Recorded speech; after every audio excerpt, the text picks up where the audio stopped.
Welcome again to week 1 of Research in Organizations. And this we're going to talk about now is our last week, this week, and of course there isn't a last week because this is our first week, but I'm going to have much as Dr. Robin does, I'm going to have a way of connecting, bridging what we do each week to the next week. And that's a really important thing to do in this particular course because it is constructed to build chunk upon chunk toward our proposal. So this week is an overview. Let's go ahead and take a look at what we're doing in week 1. So we go ahead and click on week 1 framework, and let's take a look at week 1. We have our objectives. We talk about that what we want to do here is to successfully complete this learning unit that we want to first evaluate the appropriateness of backyard research. Backyard research is when you're researching your own work area in your organization. And that can be appropriate, but it can be also inappropriate. So I'm going to go ahead and zoom in just a little bit for you. That may or may not be appropriate for you, but we're going to talk about that. It certainly can be done, and there's an article that I want you to read with respect to that too, for you to help you decide whether that is something you want to do. And actually, in your organization, there are people conducting research, and so you could be one of them. So we'll be thinking about that. Also, we'll be learning about the role of HRD, Human Resource Development, in improving organizations and how research benefits that particular role. It is a foremost element of human resource development to do what we can to both improve the organization as well as to improve the employee and his or her professional development. Is a certainly great way to do that, and that's what we're learning, isn't it? So again, this is an introductory research course, so we are going to focus on building a fairly simple research plan. Week 1 is the introduction to research. We are going to be hitting the road running, and so that means that you will need a topic by next week. So everything that we're doing in this week is aimed toward you having that topic and ready to explore beginning next week. We're going to build what I refer to as a frame, which is the researchable problem statement. Again, that's a statement ending with a period. It's what causes us to scratch our head and say, I think there's a need to study this. And that's our problem statement, is to say what we do not yet know is the problem statement. And then we want to have a corresponding purpose statement, how we're going to approach that problem. And then a derived research questions. What question or questions can we ask based on, and really flipping around the purpose statement to frame it up in the form of a question. And that's our PPQ frame that will end up being a compass, a guide for everything that we do in this course toward building that proposal, that plan for research. Research occurs all of the time in organizations in various aspects. And as a human resource development expert, you are going to be conducting that research. You will notice and become a problem finder and say, there's an area in which we could explore and see how we can discover a way to become more effective in that area in an evidence-based way, which is why we perform research. We need evidence in order to make our decisions in order to address those needs for effectiveness and efficiency that we find in our organizations. You will become a key individual in your company if you can become a resource for how to conduct research, how to provide evidence-based solutions to those things that serve as ill-defined problems in our various organizations. And there are a lot of ill-defined problems, the problems where people don't know enough and still scratch their heads and think, well, I think if we had training here, we could fix this. But they haven't gone to the trouble to determine why we think that way. So we are going to be those people who find the evidence in order to back up our decision making and come to good, sound solutions. We've got some terms that will emerge, particularly in this week. Backyard research is a systematic investigation within the researcher's own ecology. And you will find if you're going to be researching your organization, then you need to know how to do that in a systematic way, because it's so easy for us to be swayed by or conflicted by things that we are really familiar with.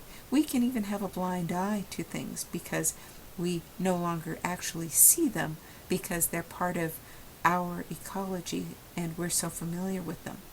So we need to be very circumspect in the way that we perform our research, again, in a systematic way. So development. HRD professionals are in the process of perfecting a new kind of product or activity. That's developing it. So we also are developing our employees as well as developing our organizations and the products of those organizations and those activities within those organizations. So development, very important. We move practice to theory and theory to practice. HRD is an applied field that brings in a lot of other fields, a lot of other disciplines. And we apply those theories, and then we create theories from our practice, continually, consistently influencing theory and being influenced by theory. And that creates a sound practice in organizations. Research is a process, a systematic process that creates new knowledge through a systematic analytical process. And theory, research, development, practice cycle is the cycle that HRD research embraces. Again, it's a very applied discipline, and so we go from theory to more evidence, to development, to practice, and back to theory as we influence the theory with our practice. You'll find that in your readings this week, where our first text that we're going to use is the Human Research Development Research Handbook, and we want to read Chapter 1 there. Again, the backyard research study that is Presick, Kilbourne, and Sainsbury, that is going to be very influential in helping us select topics. Then a study of motivation by Burton, and a case study of voluntary protection program that you can see how one might study a topic within an organization in order to influence that organization's practice. And that's what this particular case study is about. All right, so let's look at our projects this week. The first is topic selection. We're going to do that because in week 2, we're going to submit a description of the organization that you selected, an issue that you plan to investigate for this course research project. Now, that doesn't lock you in to your final research project for organizational learning and performance, or your master in OLP or your master in HRD, whichever you are working. And notice that the Master of Organizational Learning and Performance has become or is moving into, and no changes in the course, but change in the name, to a Master of Science in Human Resource Development. So if you haven't yet changed from the MOLP to the MS in HRD, I encourage you to do that. I think you will find, first of all, that people understand then what discipline you're in, and understand that you have a Master of Science, which has a lot of currency in the business and industry world. So again, you will avail yourself of the scoring guide and the 4-topic selection for this first project. We use a scoring guide instead of a rubric, but we will use rubrics for proposal assessment, and so check that out, and then rubrics for many of the other pieces. So most of your small projects that grow toward your proposal are going to have rubrics and will be scored in that way. So your second week 1 project is really a fairly long project. It begins the City Human Subjects Researcher Ethics Training, and this is due in week 4, but because it's a long project, I really encourage you to begin right now with it. I mentioned that some of you already have this done, and if you do and want credit for it right now, please do go ahead and upload your certificate.